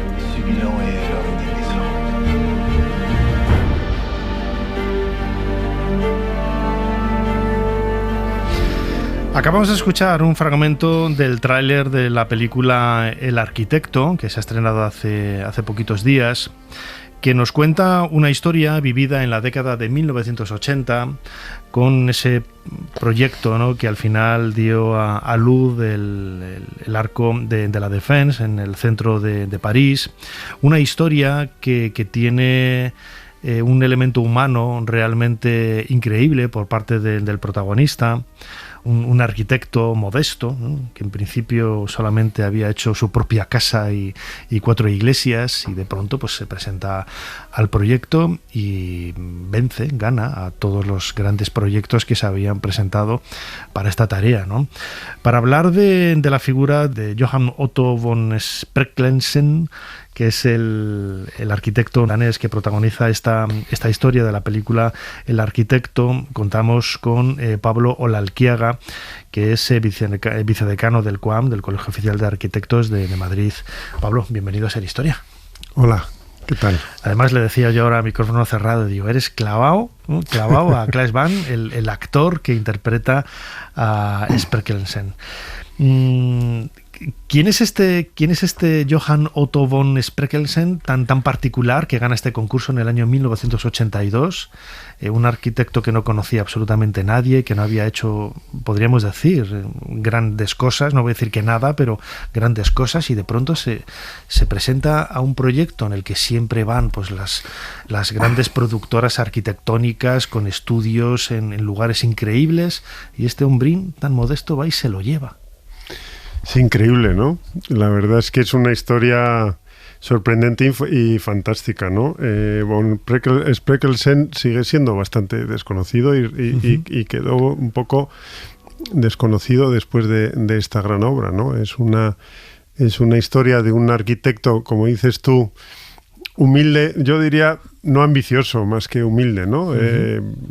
Esto te demuestra que una cosa es ser buen arquitecto y otra cosa es ser un arquitecto conocido, ¿no? Hay arquitectos conocidos, buenos arquitectos, y hay buenos arquitectos no conocidos, ¿no? Y este era el caso. Además, el trasfondo también del que habla la película, el arquitecto, entra también en ese elemento más humano, ¿no? Casi místico, ¿no? de la figura de este arquitecto danés, Spreckelsen, que queda perfectamente reflejado en la película, ¿no? Realmente era así, un hombre tan casi místico, pues muy introvertido. La verdad es que poco se sabe de él. Supongo que para la película habrán pues utilizado testimonios personales, probablemente su mujer, ¿no? Y porque realmente si uno busca en internet y libros, hay muy poco escrito sobre él y sobre su obra, ¿no? Y sobre su particular experiencia en esta obra, que además tiene cierto coste personal que no vamos a adelantar para no hacer un spoiler, ¿no? Pero bueno, es bastante misteriosa su figura, ¿no? Y sobre lo que dices de la imagen esta del arquitecto que pelea por su sueño y por su obra, yo creo que queda perfectamente reflejado en la película, ¿no? Llegados un momento en el que realmente le pone en una situación casi extrema, ¿no? Tanto en la relación con su cliente como en su propia vida personal. Además, el proyecto que él propone yo creo que triunfa por la sencillez. Era prácticamente un cubo, pero quizás en esa sencillez está la genialidad, ¿no? Y sobre todo el alma que transmite a través de las formas, de los materiales que quería emplear. Vosotros, los arquitectos, también lo concebís, no deja de ser una obra de arte, quizás valoramos más una pintura porque tiene una forma estética más cercana a nosotros y nos identificamos con los personajes, pero también crear volúmenes en el espacio es una forma también de crear un lenguaje artístico, ¿no? Exacto. Hay que tener en cuenta primero que, claramente no tenía nada que perder cuando se presentó al concurso y realmente presentó una propuesta que era muchísimo más alta de lo que permitían las normas urbanísticas entonces, ¿no? Y lo que hizo fue un hito urbano. Recuerda a otro gran hito urbano de otro arquitecto danés del siglo XX, que es la Ópera de Sídney, ¿no? Y que merece casi otra película, además, también. John Hudson, otro arquitecto danés, ganó la Ópera de Sídney y atravesó una odisea importantísima para acabar construyendo un edificio que además no consiguió terminar él, ¿no? Y esta voluntad de hito urbanístico, ¿no? Y se explica muy bien en la película cómo le está explicando a Mitterrand cómo se ve desde el eje de los Campos Elíseos alineado con el Arco del Triunfo. Se vería al final este cubo girado, ¿no? Y cómo incluso en la propia película lleva a Mitterrand a ese punto para ver el eje, ¿no? Y cómo elige la piedra, como dices, porque esa piedra da una tonalidad mármol de Carrara, ¿no? Que da una tonalidad rosácea en el atardecer, ¿no? Toda esa poética de la propuesta pues la hace súper atractiva, ¿no? Y yo creo que en ese sentido el jurado del concurso acertó mucho en el fallo, ¿no? El actor que interpreta a Mitterrand, Michel Faux, lo hace extraordinariamente bien, ¿no? Y en esa escena, ¿no? Donde están en medio de la enorme calle y a lo de los...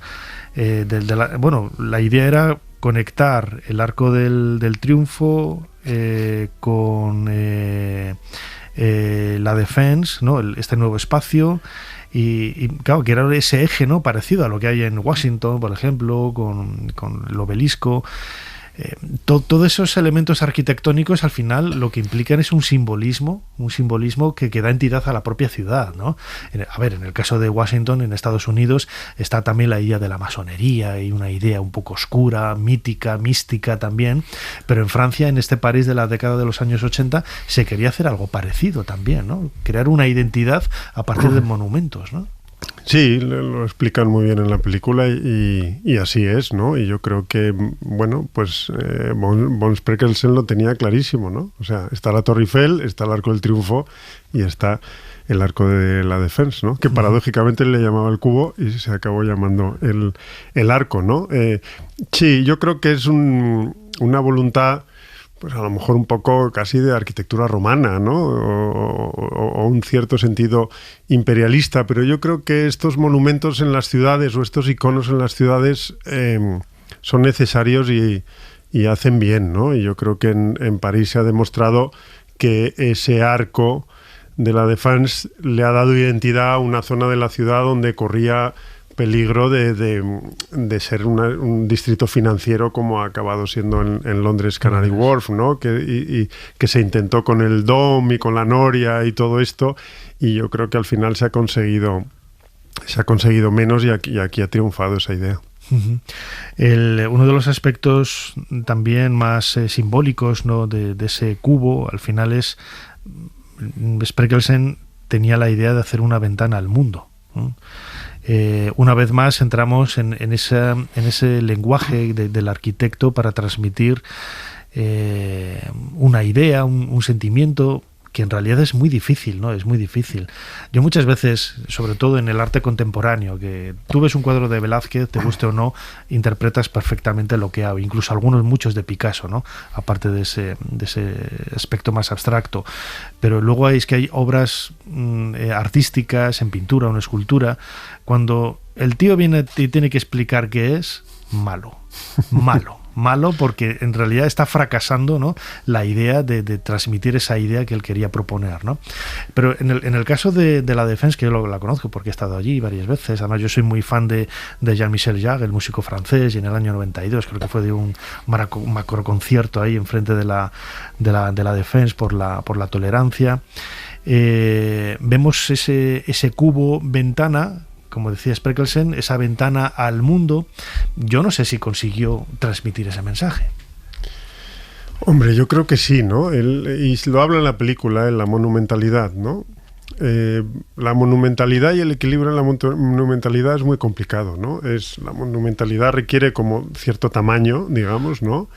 Pero a la vez requiere que el hombre no se sienta demasiado pequeño cuando está en ese espacio. Y ese equilibrio que yo creo que se ha conseguido en este caso, yo creo que es muy importante, ¿no? Y es lo que dices tú, ¿no? Cómo algo se llega a sentir sin tener que explicarse, ¿no? Y ese es un mensaje, yo creo, muy importante ahora, ¿no? Donde parece que la arquitectura o el arte de ahora tiene que ir acompañado de un relato complejo, ¿no?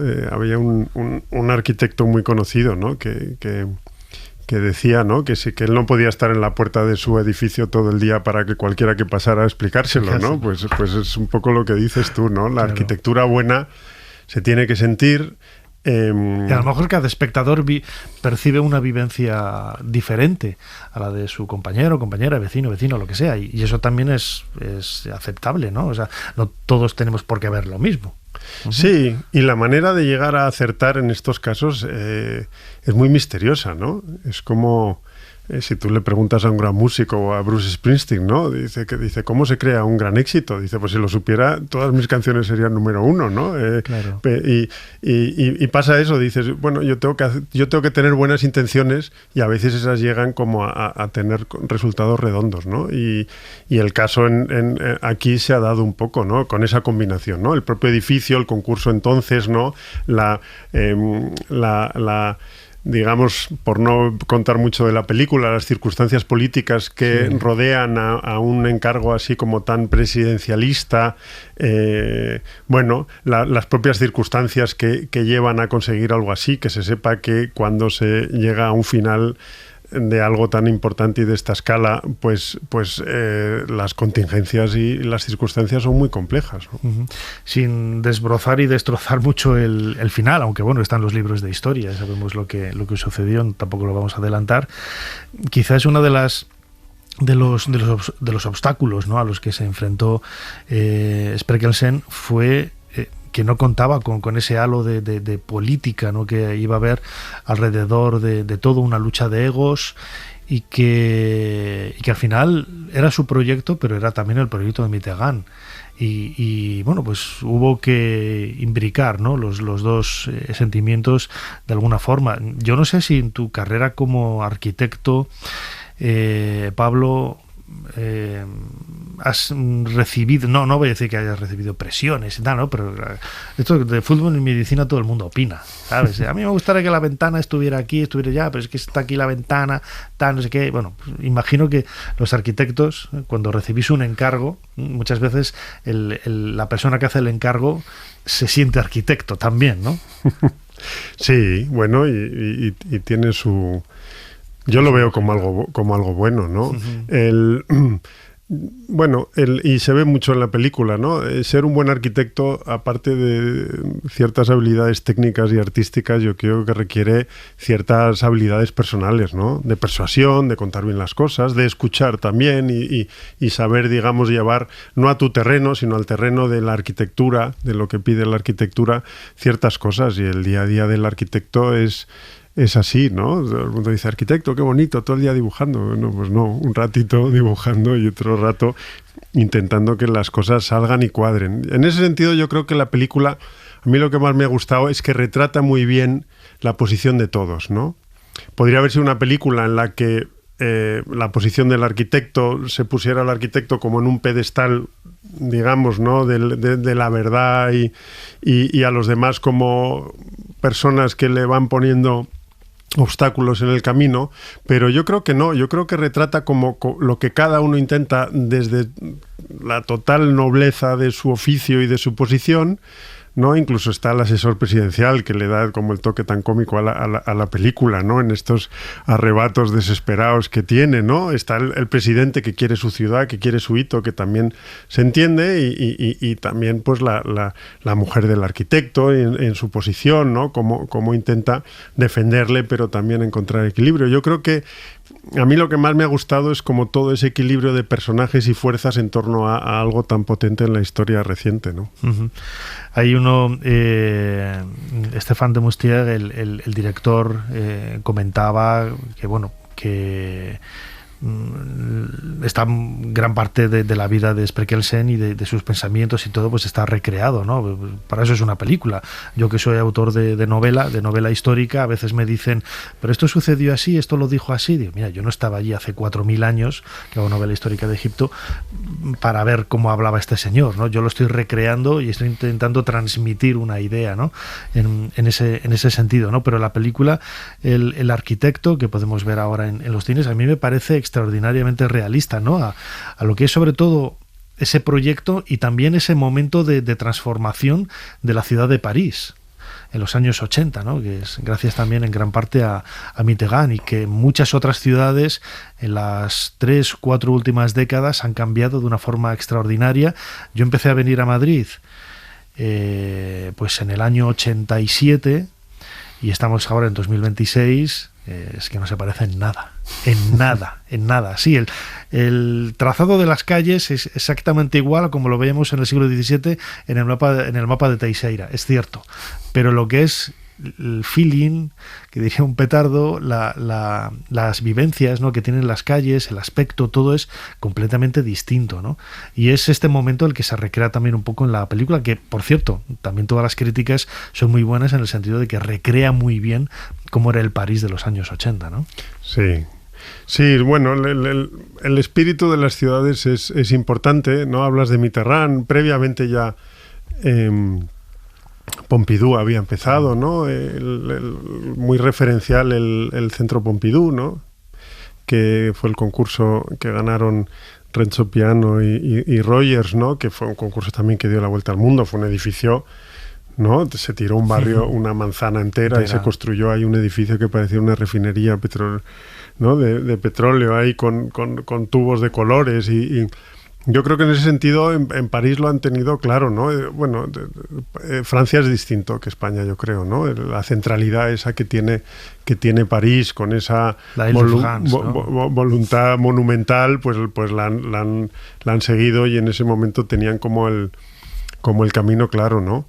En Madrid, yo siempre digo que como es una villa, pues tiene otra escala y es otra ciudad y yo creo que es una ventaja que tiene, ¿no?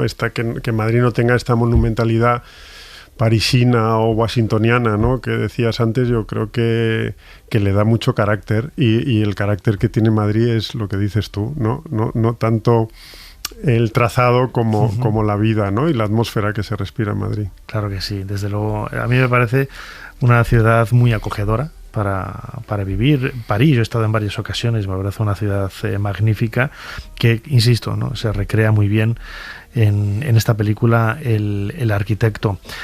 Pablo Olalquiaga, vicedecano del COAM, que es el Colegio Oficial de Arquitectos de Madrid. ¿Cómo ven los arquitectos la película El Arquitecto? Pues yo con los que he hablado la hemos disfrutado un montón. La verdad, yo creo que esté ficcionada, yo creo que es muy importante, ¿no? Y realmente como con cierta emoción también, yo creo que de una arquitectura que ya no se da. Yo creo que ya estos proyectos tan monumentalistas, estos concursos abiertos que echamos tanto de menos, ¿no? Que haya unas convocatorias abiertas a cualquiera, incluso un arquitecto danés que ha hecho, como decías tú, su casa y 3 iglesias, ¿no? Que lo alucinante, yo pensaba, digo, ahora con internet, lo miras en redes sociales, que se ha presentado aquí el concurso para hacer esto. Como se enteró él viviendo ahí en Dinamarca, en una aldeilla casi de que Mitterrand quería hacer un proyecto de estas características. Yo creo que ese es el mayor misterio de Spreckelsen, ¿no? Bueno, entonces la Unión Internacional de Arquitectos yo creo que funcionaba y yo creo que él era profesor de universidad, ¿no? en Copenhague, académicamente sí era un hombre prestigioso, sí.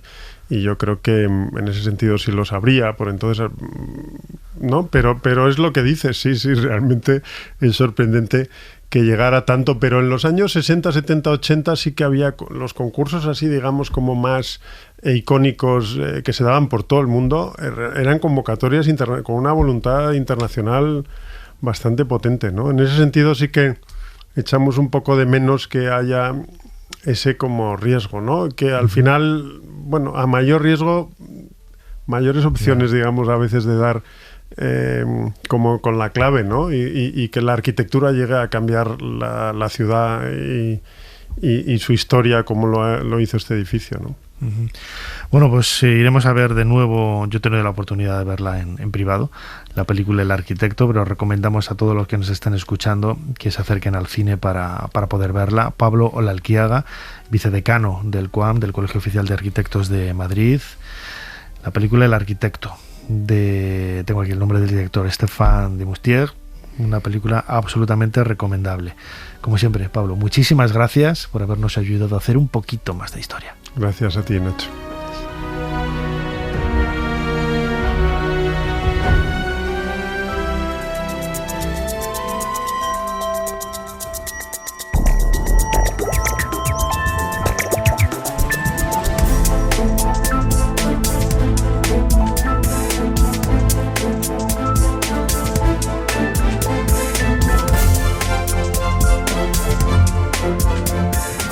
No tenemos más minutos en el programa de hoy. Muchísimas gracias a todos por haber estado ahí compartiendo vuestra pasión por la historia una vez más. Recordad que podéis volver a escuchar este programa a través de los podcasts de Ser Podcast y de otros agregadores de audio. Fermín Agustí, como siempre, ha estado en la producción del programa. Ana Caballero controlando las redes sociales y echando una mano también en la producción. Chubi Rodríguez controlando esos mandos de la máquina del tiempo, y delante del micrófono vuestro humilde servidor Nacho Ares. Os dejamos con esta noche de la cultura aquí en la cadena SER, con libros, música, cine, un montón de cosas más. Hasta la semana que viene.